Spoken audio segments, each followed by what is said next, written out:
All right. Let's film this SOB.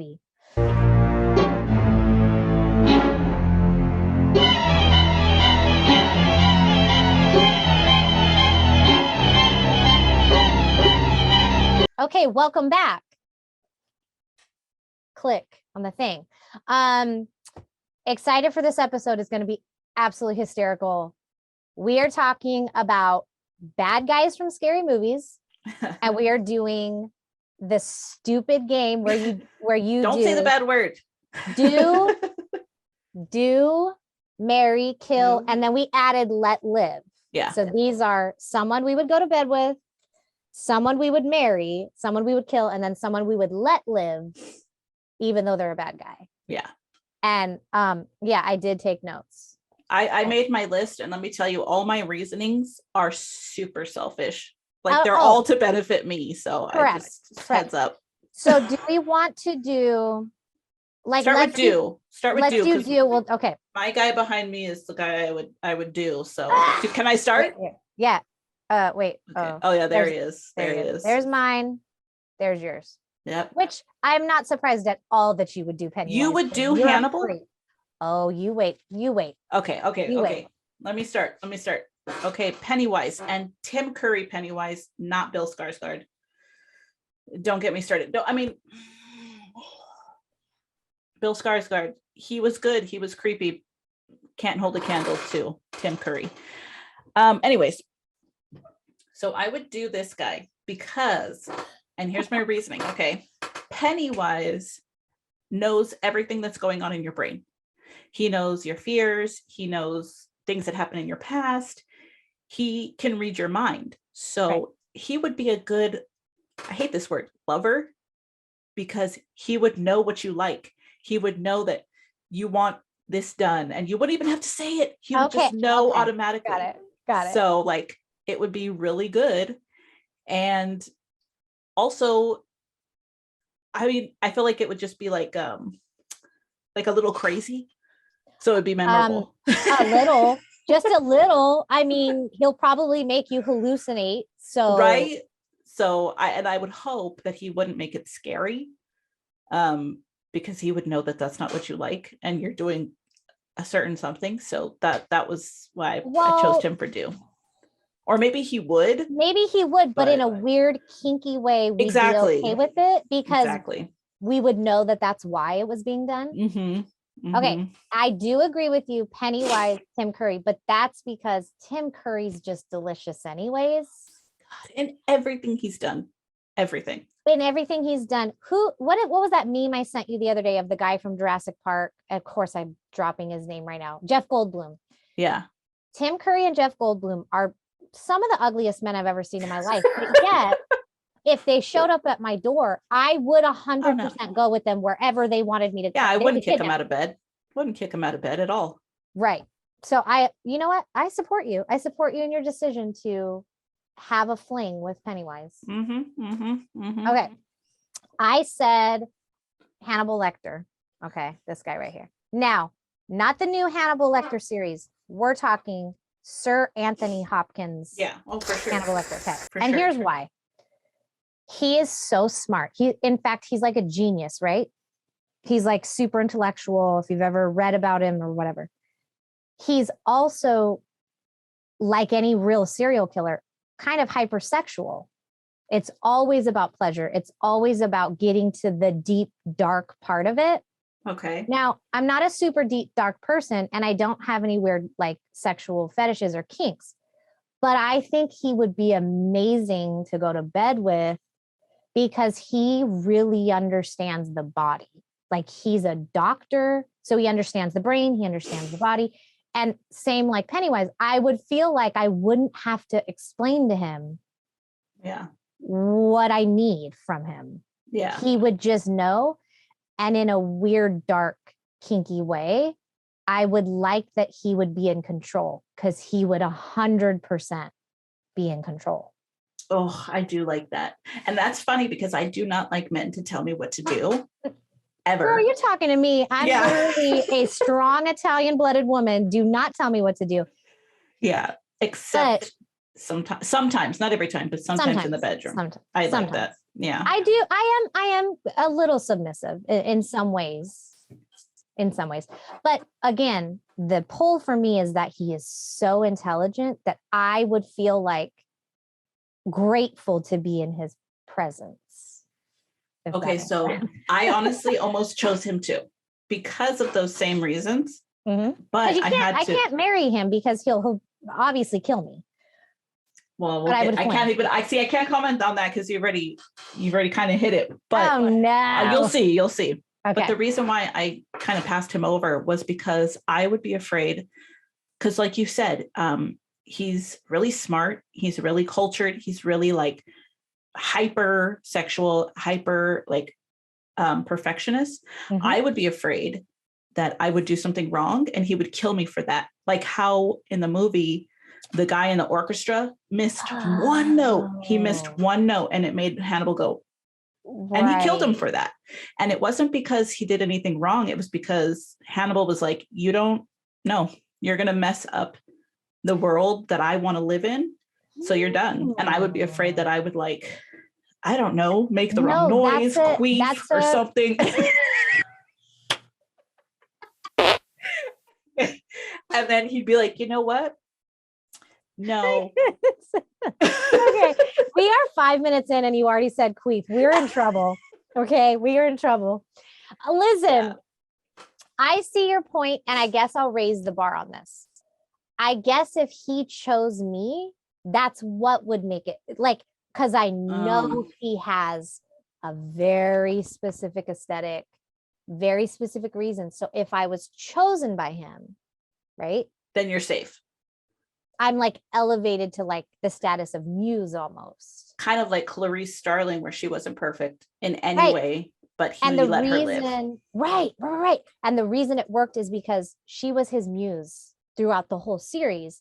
She didn't, and maybe she did know that she was his muse, but they played off of each other in that muse way that is very sexual. It's a sexual relationship because it's very, very intimate. It's like, this is not a friendship. This is not a marriage. This is muse and artist. Yeah. I agree. I agree. That's where I'm at with that. Okay. I like it. All right. Who would you marry? Let me show you. Oh, or is it? Oh yeah. Like, oh no. This guy. Okay. So. So I would be the mistress and you would marry? Here's the thing. Okay. I'm going to do two right now. I would marry this guy and I would kill him. Okay. Here is my reasoning why I would marry him. Wow. Okay. He is super cultured. He has really great taste. He has a lot of money. Taste. You really want to use the word taste? I know, right? Use that word. Okay. Pun intended. He has good taste. He has a lot of money. He has really nice things. So I would get all those things because I'd be married to him. Yes. And then I would kill him so that I could just have those things. And I wouldn't have to live up to his expectations because I can't live up to his expectations. I would mess up somehow. And then he would try to kill me. So I have to kill him first. I see. But again, if he chose you to be married, it's because you're his plaything. So you wouldn't have to be perfect. You would just have to do what he wants you to do. And that I wouldn't be able to do. So he would kill me. I'm very rebellious. Like I said, no man is going to tell me what to do anymore. So I just wouldn't do it. And I would end up getting myself killed. So I want his money, but I need him dead. Kilt with a T. Kilt with a T. Like period. So, yeah. So give me the money. Give me the nice Italian furnishings or whatever. And then you're gone. His music, his furniture, his clothing, the way he bathed, it's like so beautiful and artistic that you are going to wake up and be his skin one day. But basically I'm just saying I appreciate both, and I did kind of go back and forth whether I would marry or do, but I didn't say marry because I like the muse aspect more than the wife aspect for him. Yeah, it's more mysterious. Yeah. More mysterioso. I love it. Okay. So I said, you're going to laugh. So I said I would marry Freddy Krueger. I'm not gonna laugh because I almost chose him too, but go on. Okay, listen. Here's the thing about Freddy Krueger. I would marry him because I think he would be the most loyal husband of all of the bad guys, because he's not interested in killing me. He's just interested in scaring the crap out of people in their freaking dreams and then killing them. It's something to do with the original Freddy Krueger, like movie 1, movie 2. Like after that, not so much, but movie 1, movie 2, he just has like this funny what's that old school scary story, and it had like the skeleton with the wispy hair as like the host. Do you know what I'm talking about? The Crypt Keeper. Crypt Keeper. He reminds me of the Crypt Keeper, and the Crypt Keeper's funny too. Yeah, he is funny. So I would marry him because if you know anything about me, if you don't make me laugh, you gotta make me laugh. I can't. Like nothing is funnier, nothing is sexier, nothing is better than just laughing. Yeah. And I feel like I could imagine him coming home, taking off his nails, right? Like putting them on the sink and be like, baby, you don't even know what kind of day I had. Let me tell you about the drama at work today. That's his personality. And I just feel like I would marry that because that would be like my source of entertainment at all times. He's butt ugly, but in a way, he's adorable. He is. I totally agree. And I thought about it. And here's why I passed him up, because we were just talking about it too. Well, this is my reason. I don't think he would know when to end the joke. I think it would always be playing. It would always be sass. And it would be like, okay, enough. Like, you're funny. Like he couldn't turn it off, and that would annoy you at the end of the day. Mm-hmm. I didn't even think about that. That's what relentless. I like about him. It's because he's funny, but can he turn it off? And it doesn't seem like he can. In the movies, he never stops. He doesn't. Never. But that's what I'm saying. Like, don't you think when the door closes, he'll be like, "Oh, girl, let me tell you, I'm gonna go take my bath. I would hope so. I'm gonna get me a cup of some alcohol, and we're gonna talk." I would hope so, but there's no guarantee because I've never seen it in the movies, so I can't take that chance. That's true. But that's who I'd marry. I feel like he's my scary man spirit animal. Yeah, no, it's a good one. It's a good one. I just can't take the risk. He's obnoxious and I'm obnoxious, and I just like being around people who are obnoxious. That's the truth of it. Okay, so then who would you kill? Okay, you're gonna love this one. And it's a female, actually. I couldn't think of any females either. Okay. I was like, who? Do you know the movie The Orphan? Yes, the orphan lady? I would kill Esther, the orphan lady.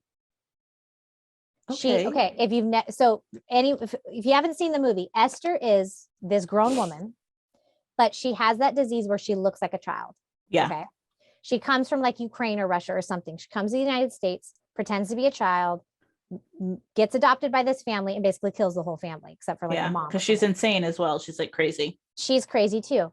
But I would kill her because she's a witch. She's so mean. Like, mean just to be mean. Just to be mean. Yeah. It's different than a scary guy who like has,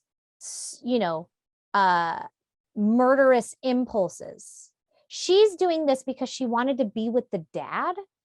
And I was like, girl, that means you can control your emotions, which means you never had to be this way. I just want to literally slap you and then strangle you. Yeah, like, she was doing it because she had a bad upbringing or whatever. She was taking her own trauma and putting it on other people. She was completely aware of what she was doing. She wasn't a psychopath. Yeah. She was emotionally manipulative. And if you know anything about me, people like that, gotta go. Yeah, you gotta go. I would 100% run her over with my car. That's a good one. Never thought about. I was trying to think of like female villains, like supernatural type villains or from scary movies, and I was like, all I could think of was Eileen Wuornos, and I was like, I wouldn't even kill her. I just feel sad for her. What movie is that? Oh, it's the actual serial killer, the Eileen Wuornos. She's from Monster. You ever seen that movie, Monster? Oh wow! Yeah, like I couldn't think of any female antagonist. You would kill her though, like if you had the chance? No, like I just mean like that's the only person I could think of that was like a bad person lady. I was like, I wouldn't even kill her. Like, not that I don't think what she did was right, but I just like, I don't know. I didn't think she deserved to be killed. Right. So the thought crosses my mind too that like we are harsher on women villains than we are on male villains. Yes. Like we Like expect more. we expect women to control themselves more than we expect men to. Oh yeah, for sure. So I think she's pretty much up there with like some of the worst. So, I mean, she shouldn't be allowed in society. Oh, for sure not. No. And I mean, not to be She's controversial, but she deserved to die. She deserved to die. Oh, she was Because she was emotionally manipulative too. She really was. She just really not so was. obviously. And she was so aggressive. Like, Yeah. and that's what I'm saying though. Bipolar. Like, they say that women serial killers are worse than men because it's not just about like an impulse. It's all premeditated more than I believe it. we would like. I believe it. Yeah. Interesting. But yeah, Esther, gotta go. All right. So let live. I would let Dracula live. Okay. But not any Dracula, the original Dracula from like the 30s.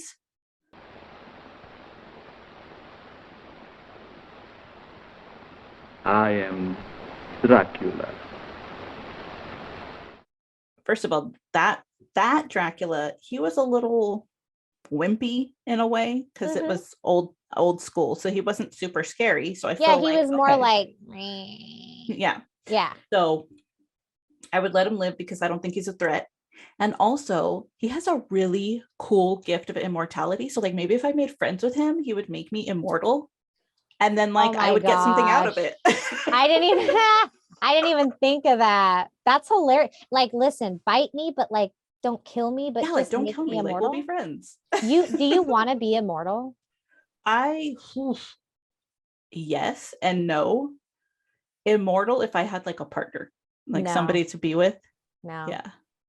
But not immortal when I'm old. Like I need to be immortal like probably like 10 years ago. I need to be started like 10 years ago. You mean when our boobs were up here and not at our waist? Yeah, like when my back didn't hurt just by standing up and like or we could be like Twilight Immortal where they become a vampire and all of a sudden like their nipples are high and their butt cheeks are raised and they have no fat on their body and stuff. But then they have all that glitter. Wow. I could not imagine being immortal. I think that's the worst thing that could ever happen. Like you get one life. Yeah, you get one life and like that's what makes it so incredible is that's it. So don't mess it up. Like this is it. Oh God, that's too much pressure for me. The only thing I will say is I would love to live a second life. Like I would love to be reincarnated, but know that I'm reincarnated. Oh, so you could fix your mistakes or like not make the same mistakes. Or just do things differently with different people and experience different lives. Like I've never been to Europe or Africa. Like imagine being reincarnated as a totally different person. And then you get to like just experience totally different things, but you're reincarnated. I wouldn't want it if I didn't know.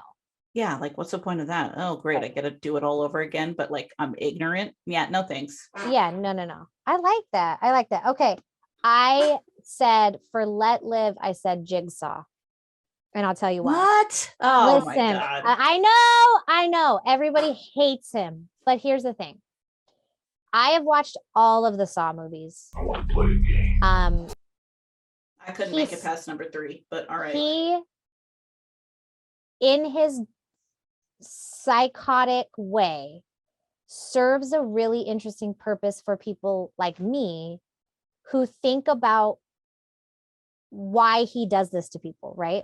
So like every person that he puts in there, he basically puts them in there because they're not living up to their potential or they're lying or they're doing something they shouldn't. It's not like he chose randoms. He chose people who could be doing better. And I feel like with some rehabilitation, he could become a really great therapist. Let the game begin. Maybe. You know what I'm saying? Here's the thing with me, and I thought about him for all 4 categories. I can't let him live. I can't do him. I can't marry him. I can't kill him. I want him as far away from me as possible because this guy is Judgy Judgerton. Like, why am I living up to your expectations, sir? Who are you? Like, who died and made you God, or who died and made you king? Like, seriously. Okay, but here's the thing. He was like dying. That's why he could be like, look, I don't get to do this. So I'm going to make sure other people get the opportunity to fix what's going on in their lives that they have control over. I feel like he could be a great uncle who like sits you down and he's like, listen, I see that you're doing this. I'm not going to put you in a cage of death, but I am going to tell you that you could do better. According to who? I don't know. Like He is literally the embodiment of this generation. Like, this is what I think. This is how I think things should be. That. So you're not doing it, therefore you're wrong. Like, nah, don't tell me what to do. I guess I didn't think of it that way. Tell me how to live my life, Jigsaw. I didn't think of it that way. But like, okay, in his defense, some people need other people. I don't do this, but some people need a total kick in the ass. Need other people to be like, bro, you're acting stupid and look at your potential. You could do better. I'm not going to put you in a room where you have to saw your foot off to learn that. But I'm just saying on a psychology level, he could go and get a degree and become like the world's most kick-ass therapist. So I want to let him live. That's the thing. He won't. Because he already thinks he's right. And he thinks because he's dying, he gets to do it. Guess what, Jigsaw? We're all dying every day of our lives. Okay. We're all deteriorating. Like, I don't. So you're saying he's self-righteous is what he is. He is. He's self-righteous and he thinks he can tell people what to do. You're kind of talking me out of it now. Yeah. I'm kind of disappointed. But that was like the whole, like, they're a bad guy, but we have to let them live for some redeeming quality. That was his redeeming quality, is that he had some good points about these people and like the stupid things they were doing to ruin their lives, like the drug addicts and stuff. He's like, why are you doing this? I'm going to put you in a cage of death now.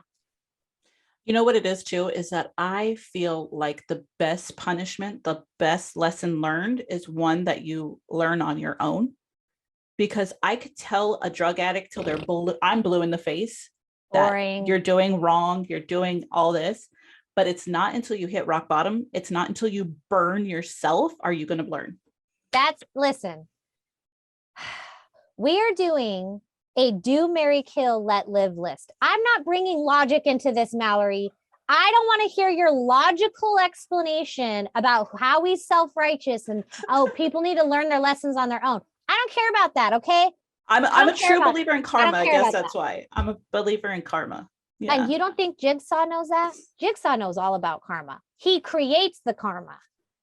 Yeah, but it never comes back to get him, and that's why he's so self-righteous. That's why. But he dies. He does. He dies from the cancer.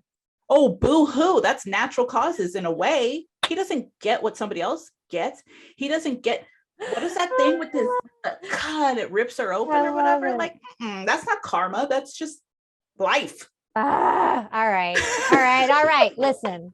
You defended your point. I appreciate and respect your opinion. I respectfully disagree.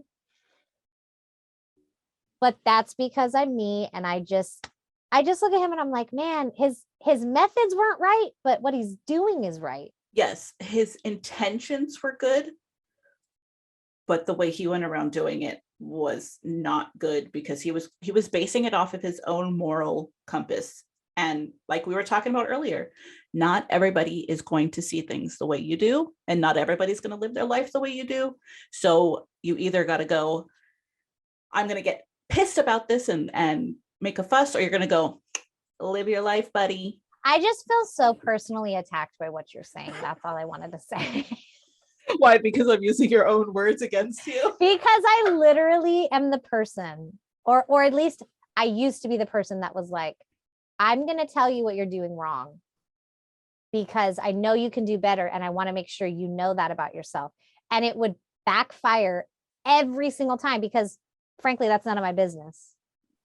I have worked for a very long time to not do that to people, but it's hard when you are a person who's very aware, self-aware. It's very hard to look at other people and be like, do you not understand what you're doing? Like you're sabotaging yourself. You know that, right? It's very hard for me to not say that. So I have had to learn to like live your life. I'm the same way. I let the people do it. And then when something goes wrong and they come to me for advice, I got it all ready to tell them. And I tell them everything. I have my book. I have my book full of advice, but Okay, so you know what? Okay. I appreciate your perspective. I'm not going to change my decision, but I do understand your perspective on it. Yeah. So, Yeah. so wait, did you say who you're letting live? Yeah, Dracula. So that he that's can right. make me immortal. I told you all my people and all my reasons are super selfish. I want immortal life. I want Hannibal's money, and I want good bedtime stuff. Basically, everything I said is materialistic or physical. And if I can't see it or touch it, it doesn't exist. Exactly. I love it. Oh my goodness. I can't believe we did this. Actually, I thought it was really freaking hysterically funny though. And for the record, I did spend probably a solid hour like going through all the bad guys and women. Like this was not a spur of the moment thing. I want people to understand that I spent time on this. It's written in red. Oh, Look, that's you serious. see, I even scribbled out some things, okay? Oh, Because wow. I had different choices. I didn't want to be judged for. I'm kind of upset that I didn't see, like, when you move your head real quick. Okay, right there. Candyman. I didn't think about him. Candyman with the bees in his mouth. Oh, I forgot all about him. And I was like, man, he would have made a good husband because he would be super devoted. Right. Okay. So here's my thought process. I actually think we should do a further of this episode, like a second part to where we actually talk about why we would be with the bad guys. Okay, so it's basically an episode. It's all like Mary, just all Mary. Like who would we marry and why? Because there's so many bad guys, right? There's so many scary bad guys in scary movies. It took me a long time to like, and I sort of did choose like some, excuse me, some commercial ones like that everybody knows, but there's so many that are like on the back burner that I'm like, but if I brought him up, no one's going to know who I'm talking about. Well, also, I mean, the people that you chose them because of their obvious quality. So like Freddy Krueger, he's obviously funny. That's his thing. Like that was his thing even in the movies. That's what made him stand out from all the other bad guys, because all the other bad guys were stoic and quiet. Michael Myers, Jason, all of that. Right. Which Freddy by the way, out. Neither of us chose Michael Myers. Well, okay, we'll save him. I have reasons for him, but we'll save him for the next one. We'll talk about him and why or why not we would marry this person. Okay. So we won't, next time we won't talk about any of the guys we talked about this time. We'll pick some other ones. No, I feel like this is really important information that we need to share with the world. And I honestly think there should be like a list of 50 that we talk about that we're like, yes, no, here's why. Because I think other people have this conversation. Okay, you realize 50 is going to take us like 4 hours. All right, okay. We got to keep it at like 10 because look at how long it took us to talk about. I was about to say, so 10, top 10, whether we would marry them or not, why or why not. But here's the thing. It's got to be the same list. We have to have the same list. Yeah. And I know other people talk about this kind of stuff. I know that I have talked with other women about why they would sleep with bad guys all the time. Yeah. I think it's dangerous. I think it'd be hilarious. Yeah. Why are we attracted to the danger? Because we're stupid. Can we get a psychologist in on this one? Jigsaw, where you be? Like fear of death while getting it on means this. I don't know. Like look at his face. Look at him. Where is he? Oh yeah, that's a good look. Sir Anthony Hopkins. It's so hard too because he in real life, I don't want to marry. I want him to be my dad. Right? Like he seems like his real person, seems like somebody you would definitely want in your life, but not in a sexual way. Yeah. He was so brilliant in that role. And probably the reason I would marry him is because he did play that role so well. There's sort of an artistry just in the acting of the role. Oh yeah, he's a genius. You believed it. I wouldn't want to meet him because I'm afraid he actually is that person. I don't think he is, but there's a chance, and I can't take that chance. You know what's so funny is so often I hear that like the person who plays a bad guy in real life is like super nice, super sweet, super quiet. And you're Yeah. like, but you played it so well. Do you have a basement in your house? Right? Is this like some deep seated actuality of your personality that you're just allowing to come out? Where are you pulling from? Yeah, like that's not To nothing. get this dark if in real life you're like sunshines and daisies. Yeah. Just very curious about it. Okay. Next episode, top 10. Okay, we'll name have to them. come up with the list then. We'll give them redeeming qualities and say who we'll marry. Okay. Come here, Sophie. Sophie's going to help us sign off. So this has been Frickin' Scary with Holly and Melorie. We'll see you next time. Bye-bye. Bye. Look at Sophie's like, please put me the F down.